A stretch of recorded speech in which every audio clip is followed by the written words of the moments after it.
എയ്യാലിൽ ആളില്ലാത്ത വീട്ടിൽ വൻ കവർച്ച. വീട് കുത്തി തുറന്ന് 35 പവൻ സ്വർണം കവർന്നു. എയ്യാൽ ചുങ്കം സെന്ററിന് സമീപം താമസിക്കുന്ന ഒറുവിൽ അംജദിന്റെ വീട്ടിലാണ് മോഷണം നടന്നത്.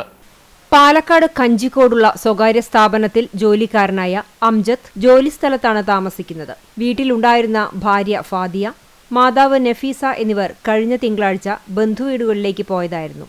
ശനിയാഴ്ച രാത്രി തിരിച്ചെത്തിയപ്പോഴാണ് മോഷണം നടന്ന വിവരം മനസ്സിലാക്കിയത്. വീടിന്റെ മുൻവശത്തെ വാതിൽ കുത്തിത്തുറന്ന് കിടപ്പുമുറിയുടെ ലോക്കും തുറന്ന് അകത്ത് പ്രവേശിച്ച് അലമാര കുത്തി തുറന്നാണ് അകത്ത് സൂക്ഷിച്ചിരുന്ന സ്വർണ്ണാഭരണങ്ങൾ കവർന്നത്. വീടിന്റെ ഉള്ളിൽ എന്തോ മോഷണം നടത്തിയ രീതിയിൽ കിടക്കുന്നുണ്ടായിരുന്നു. നോക്കി വന്നപ്പോൾ വൈഫ് യൂസ് ചെയ്തിരുന്ന ആഭരണങ്ങളൊക്കെ മോഷണം പോയി. അലമാരയ്ക്കകത്തുണ്ടായിരുന്ന വസ്ത്രങ്ങൾ വലിച്ചിട്ട നിലയിലാണ്.